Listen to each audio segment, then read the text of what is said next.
Dan perkenalkan kami mengenalkan lebih dahulu narasumber kami yang pertama, yaitu Dr. Irwan Setiwansyah. Beliau adalah Wakil Sekretaris IDITARA. Halo Dok, selamat pagi. Halo Mbak, selamat pagi. Dan juga di studio sudah ada Dr. Aryan Rizky Amalia. Beliau adalah bidang pusat database dan informasi IDITARA. Halo Dok, selamat pagi. Halo Mbak Siti, selamat pagi. Oke, baik, terima kasih. Dan untuk rekan dengar dimanapun Anda berada, kami juga mengajak Anda untuk aktif melalui line telepon, berpartisipasi melalui line telepon di nomor 08125667. Jadi isolasi itu adalah orang yang sakit yang kita pisahkan dari orang yang sehat. Oke. Nah, kemudian sedangkan karantina itu adalah sama-sama upaya mengurangi risiko penularan juga. Namun ini yang kita pisahkan adalah orang yang sehat atau belum ada gejala COVID-19. Nah, orang sehat ini dia itu adalah ada lagi Bu. Yang pertama dia ada kontak erat dengan pasien yang konfirmasi positif atau orang tersebut habis melakukan perjalanan ke wilayah transmisi lokal. Cuman karena pertama kali pasien kita yang masuk di tempat karantina itu ada 9 orang Mbak. Itu kalau dulu ya mungkin semua sudah tahu klaster goa ya. Klaster penyumbang terbanyak muncul di Kalimantan Selatan. Iya benar, jadi ada 9 orang, tapi bukan positif sebenarnya waktu itu, belum konfirmasi, tapi masih hasil rapid test reaktif, karena memang di awal kan untuk alat pemeriksaan sendiri masih sangat terbatas, jangankan swab PCR ya, untuk rapid sendiri masih terbatas, dan ya itu tadi langka semuanya, APD langka, rapid langka, dan memang harganya juga lumayan mahal. Jadi di hutan kota yang pertama Mbak, kemudian seiring berjalannya waktu di hutan kota ini karena semakin banyak nih yang dilakukan tracing, pelacakan, akhirnya dinilai bahwa suatu saat nanti hutan kota nggak bakalan bisa nampung. Jadi pemerintah daerah, Bapak Bupati Tanah Laut waktu itu kemudian memutuskan untuk mengaktifkan kembali rumah sakit Haji Yasin untuk dijadikan sebagai tempat karantina. Nah, jadi dipindahkanlah pada saat itu. Oke, baik Dok. Kalau boleh tahu nih kriteria ketika seseorang dia dinyatakan oke, kamu isolasi, oke, kamu karantina, boleh bisa diinformasikan Dok? Mungkin Dr. Arya? Oke. Pada awalnya kita memang apabila yang reaktif itu kita tarik ke fasilitas pelayanan khusus seperti itu ya. Nah kemudian dan yang konfirmasi tanpa ada gejala kita juga tarik ke fasilitas seperti itu. Nah, namun seiring berjalannya waktu juga banyak perbaharuan lah dari pedoman-pedoman kita. Apabila dia orang tersebut ingin melakukan karantina mandiri di rumah itu diperbolehkan. Seperti yang tadi Dokter Irwan bilang, tapi karantina mandiri tidak asal-asalan. Harus ada persyaratannya apa saja? Harus melewati RT dulu, kemudian lurah atau kepala desa, kemudian ke kepala puskesmas juga, dan terakhir ada kecamatan seperti itu.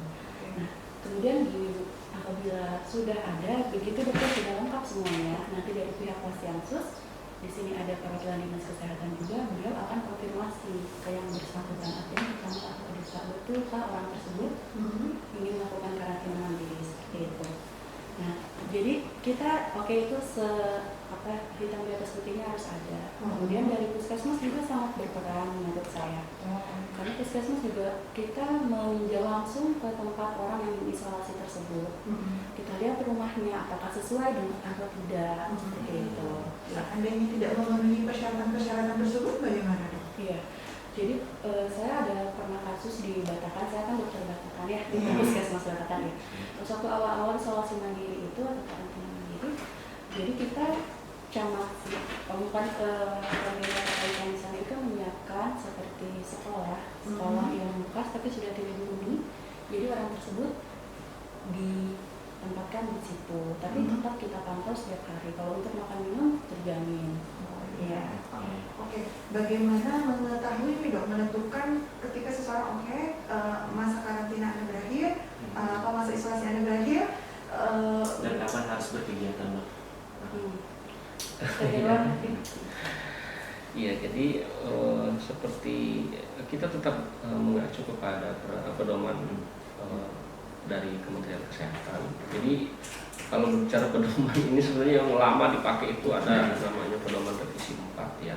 Jadi yang sampai kemarin minggu lalu itu masih kita pakai adalah itu, dan di situ memang untuk selesai boleh melakukan aktivitas seperti semula itu ya dengan mendapatkan hasil PCR, hasil swab negatif 2 kali berturut-turut, 2 hari berturut-turut lebih dari 24 jam, 2 kali berturut-turut ya lebih dari 24 jam. Nah dok, ketika seseorang dinyatakan positif nih dok, nah dia kemudian memutuskan untuk karantina mandiri. Selama karantina itu dia mestinya ngapain dok? Bagusnya gitu supaya untuk mungkin membantu pemulihan ya. Yang pasti jangan stres ya. Iya betul. Apalagi kalau tanggal tua ya Bu ya. Itu sejuta umat. Gitu ya Bu ya. Ya itu yang enggak positif. Bahaya sih. Bahaya. Jadi pada intinya sebenarnya yang harus dihindari kan untuk mencegah aja sebenarnya penularan dengan orang lain. Jadi dalam rumah misalnya aktivitas ya tetap aja seperti sedia kala, seperti yang sehari-hari kesehariannya, misalnya semua ya, olahraga, kemudian ini juga terkait nantinya untuk mempercepat ya proses penyembuhan, misalnya olahraga teratur, kemudian makan makanan yang memang bergizi, kemudian ada juga sebenarnya memang di pedoman tata laksana itu ada beberapa suplemen yang direkomendasikan untuk diberikan selama masa karantina itu. Jadi aktivitas seperti biasa, tapi itu dihindari supaya tidak melakukan kontak dengan orang lain. Itu aja sih sebenarnya. Tetap pakai masker juga ya dok. Iya. Dalam rumah tetap pakai masker. Tetap. Oh gitu. Saya pikir karena udah di rumah sendiri ya Nggak bisa. Bahkan ya tempat tidurnya juga harus tersendiri. Oke. Berarti terpisah dengan anggota keluarga yang lain begitu. Iya, kalau misalnya rumahnya lantai 2 ya di atas lah, atau terserah lah atur. Kamar mandi juga idealnya sendiri gitu. Ventilasinya harus terbuka bagus lah kayak gitu. Lebih disarankan mana nih dok, sirkulasi dengan udara terbuka atau ber-AC nih dok pada saat kita karantina dok? Sebenarnya lebih disarankan sirkulasi yang terbuka. Iya, jadi biar aliran udara itu ada pergantian dari luar ke dalam. Oke dok, kayak gini nih, ibaratkan saya saya ini tidak memiliki gejala, tapi saya memiliki kajian COVID-19 nih, apakah saya harus karantina mandiri atau enggak? Positif ya maksudnya ya Mas ya. Positif. Iya memang ya seperti itu seharusnya ya karantina. Ya, apakah nanti kalau selama ini yang menjadi kebijakan pemerintah daerah kita adalah karantina terpusat memang. Jadi setiap pasien orang yang terpapar kemudian positif COVID-19 itu diarahkan untuk masuk di fasilitas layanan khusus di Expo Yasin. Sekarang juga ditambah dengan di Klaten Kota ya, di situ ada. Nah, kecuali misalnya ada kondisi-kondisi tertentu di mana nggak memungkinkan.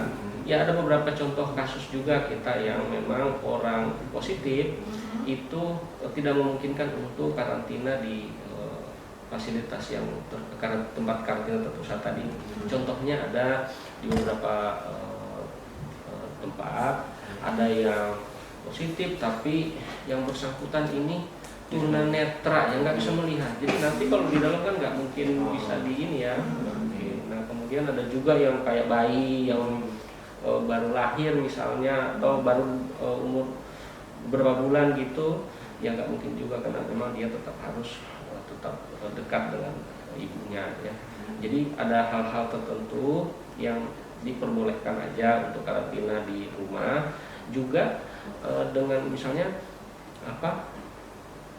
tadi yang disampaikan Dr. Arya sudah melengkapi persyaratan tadi, lingkungan di sekitar tahu, RT ya, terutama RT, karena itu terkait dengan tetangga-tetangga misalnya, apakah memang mengizinkan, karena ada juga kasus di mana yang bersangkutan mau karantina di rumah tapi ternyata tetangganya nggak mau. Tapi ada juga yang malah orangnya ini mau terpusat di Plehani, tapi keluarganya, tetangga dan keluarganya ini maunya di rumah aja.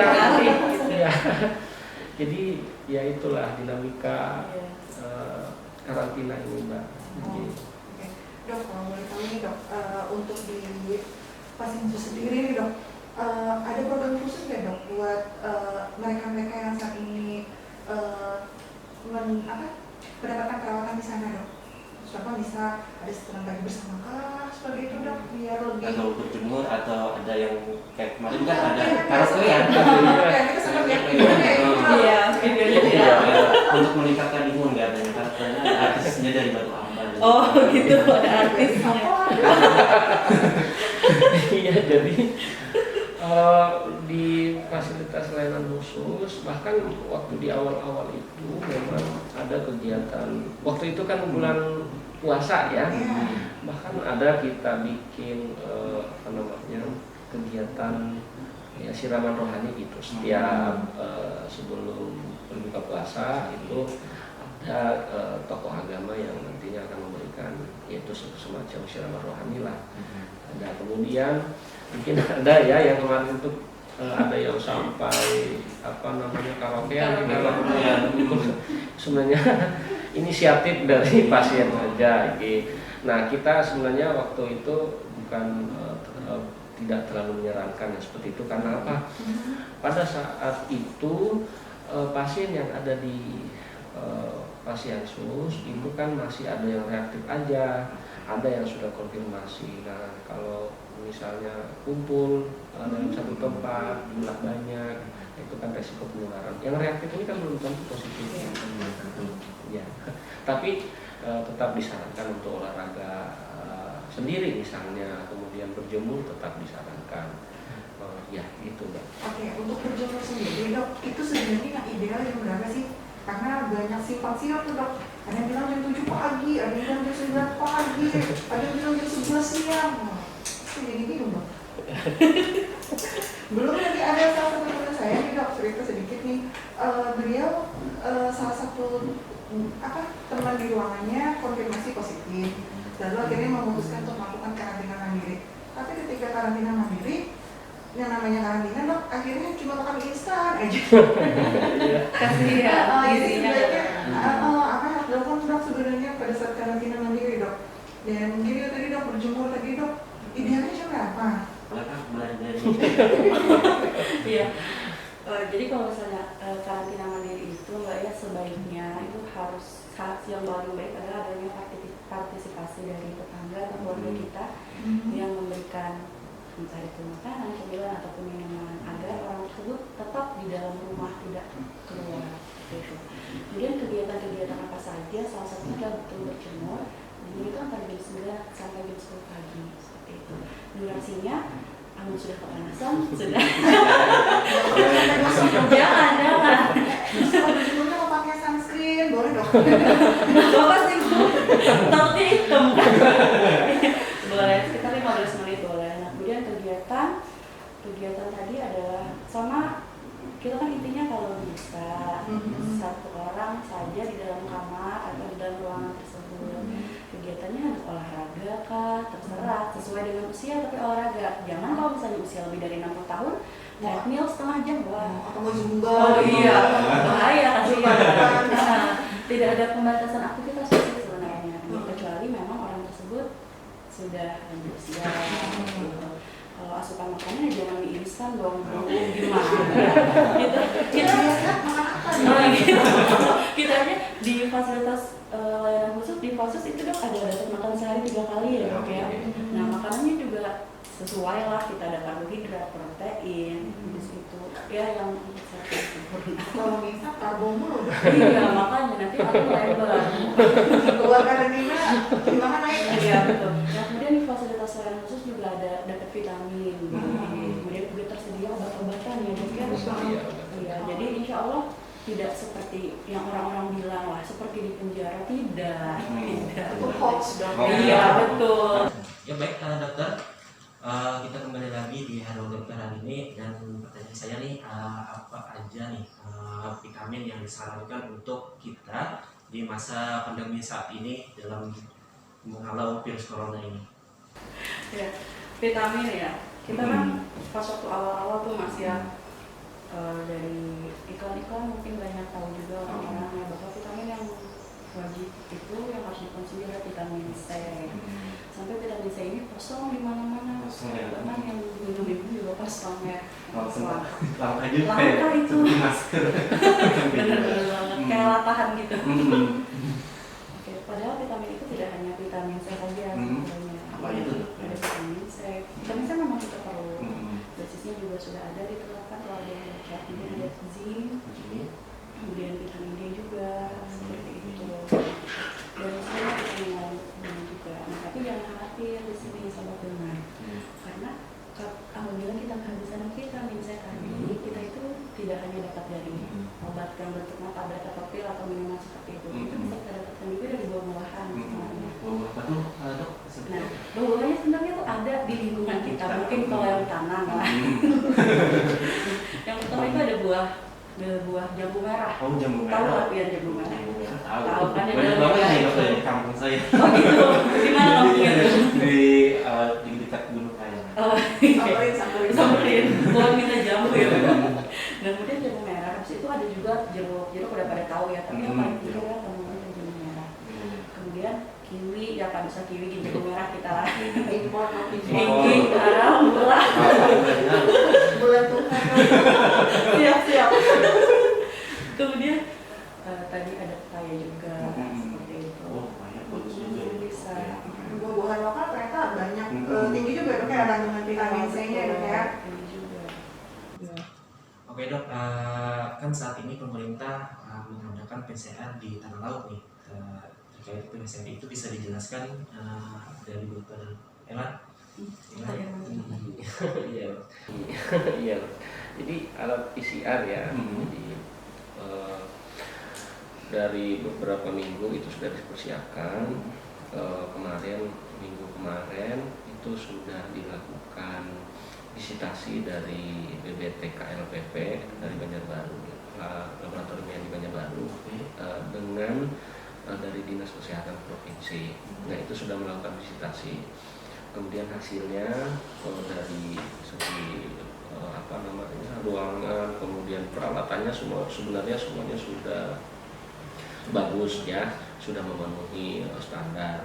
Ini hari Minggu ini, mulai dari hari Senin kemudian Selasa kemarin itu sudah dilakukan kembali uji validasi. Jadi kita meriksa sampel spesimen, kemudian hasilnya itu kita sampel yang kita sudah periksa kita kirimkan juga untuk divalidasi di Banjarbaru. Nah, kalau sudah hasilnya itu sama ya, ya inline aja, berarti mudah-mudahan minggu depan kita sudah bisa jalan dengan alat PCR kita sendiri. Iya, karena itu kan sebenarnya yang di awal dulu, kenapa sampai lama banget ya, banyak yang bosen di situ, bosan kemudian sampai demo-demo itu ya, termasuk salah satunya karena keterlambatan keluarnya hasil pemeriksaan. Kita tahu sendiri bahwa BPTKLPP Banjarbaru itu dia membawahi 4 provinsi di Kalimantan. Nah, jadi coba bisa dibayangkan berapa dalam sehari itu sampel spesimen yang dikirim dari kabupaten kota seluruh Kalimantan ini, berapa jumlahnya? Itu kan pernah sampai ribuan ya yang ngantri di situ. Nah, sedangkan kapasitas pemeriksaan sendiri kan terbatas. Nah, syukurnya lagi sekarang menurut info terakhir yang dari Dinas Kesehatan Provinsi bahwa di Kalimantan Selatan sendiri sudah ada sekitar 6 atau 7 tempat untuk yang menyediakan pemeriksaan PCR. Salah satunya di Tanah Laut dok ya. Berarti mungkin nanti tambah lagi kalau Tanah Laut sudah berfungsi. Iya. Gitu. Nanti Jadi kalau udah punya sendiri itu dok, kira-kira hasilnya bisa diketahui seberapa cepat dok?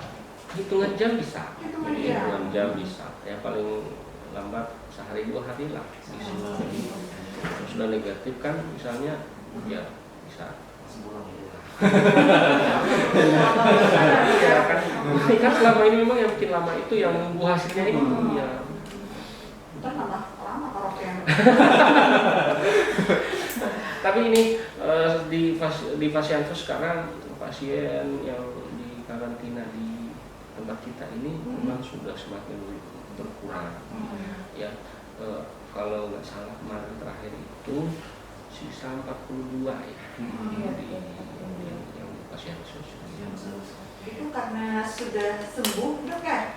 Iya. Atau karena ingin pulang karantina mandiri? Ada yang sembuh, ada juga memang beberapa ya, tapi nggak sebanyak yang memang sembuh. Ada beberapa juga yang memang mengajukan untuk isolasi mandiri di rumah. Oke dok, mungkin bisa dikasih gambaran nih dok supaya masyarakat tidak takut dok ketika ingin dilakukan tes PCR dok. Iya, jadi kan kita perlu ini dulu apa namanya? Iya, edukasi dulu. Kenapa sih sampai masyarakat itu takut kan gitu? Yang pertama mungkin ini dokter Aryan ya, soal pengambilan swabnya itu apa mungkin orang lihatnya ngeri ya? Iya, tusuk ininya kan ya. Sakit. Soalnya banyak hoax juga Iya. kayak gitu kan kadang salah tafsir seperti itu Bu. Ada nih hoaxnya dok. Iya. Maaf kurang tahu sih hoax atau bukan, tapi ada beritanya bahwa ada PCR yang ceklek gitu lah. Oh, oke. Nah padahal saya kan dokter puskesmas, saya juga melakukan swab langsung ke pasien dan itu sangat sulit sekali untuk dipatahkan yang alat swab itu. Bahkan kita tidak bisa dengan jari, kita harus dengan gunting. Pakai gunting juga sulit, layak kayak itu nah Bu. Alat Iya. Apa sih yang diperiksa Bu dari tes PCR itu sendiri atau di hidungnya atau lambungnya gitu? Jadi kan pemeriksaan itu ada dua ya Mas ya, ada yang dari mulut, ada yang dari hidung. Tujuannya sama, kita ingin mengambil kayak lendir, bukan kayak memang spesimen atau lendir yang ada di tenggorokan kita seperti itu. Nah kemudian insya Allah kalau orangnya kooperatif, artinya pada begal-begal begarak-garak saat diambil Jina gitu, Nah, enak aja. oh gitu kan ya antar lah antar. Insya Allah tidak akan sampai terjadi hal-hal yang tidak diinginkan seperti itu. Apalagi kata dokter tadi alatnya itu sebenarnya aman dok ya. Aman, betul aman. Mungkin kita berbeda dengan orang luar, kita kan punya masing-masing. Jadi saya kemudian dokter Aryan ini kan sudah di swab juga ya. Jadi waktu itu Gitu ya? Iya, waktu itu kalau di tempat kami ada yang konfirmasi, otomatis kami ini kan masuk di kontak erat. Nah, kemudian di tempat dokter Aryan bertugas juga seperti itu, maka kami di swab. Kalau itu tadi terkait sakit misalnya, sebenarnya nggak sakit, cuman memang ada rasa nggak nyaman. Ya wajar aja kan namanya Ada ada benda benda asing ya ya. gitu. Nah itu yang pertama. Yang kedua yang mungkin ditakutkan masyarakat ya masalah lamanya ini ya, lamanya karantina itu ya. Nah kan sudah saya sampaikan tadi bahwa mudah-mudahan dalam waktu dekat ini alat PCR kita sudah bisa berfungsi. Toh kalaupun misalnya nggak bisa cepat alat kita berfungsi, sebenarnya BBTKL PP Banjarbaru itu pun sekarang hasil pemeriksaannya keluar biasa ada kadang sehari, ada 2 hari, jadi cepat ya. Jadi jangan khawatir masyarakat, nggak perlu khawatir lagi bahwa karantina ini bakalan lama. Misalnya kalau memang sudah sudah negatif ya insya Allah secepatnya bisa pulang. Untuk tes swab sendiri nih Om, dilakukan itu 1 atau 2 kali sih normalnya gitu? Tergantung ya, jadi ada tergantung dulu sih ya, ada kalau berdasarkan revisi 4 itu ada yang kalau OTG ya bahasa masih OTG itu hari pertama hari 14, kemudian kalau yang yang ODP PDP itu hari pertama hari kedua nanti evaluasinya ada ya. Kalau yang sekarang ini itu ada memang perubahan ya, ada perbedaan, ada yang swabnya itu ada yang sekali aja, ada yang hari pertama hari kedua, jadi beda-beda. Oke dok, beberapa waktu yang lalu dok ya mungkin ini menjadi keprihatinan kita semua, ada tenaga kesehatan yang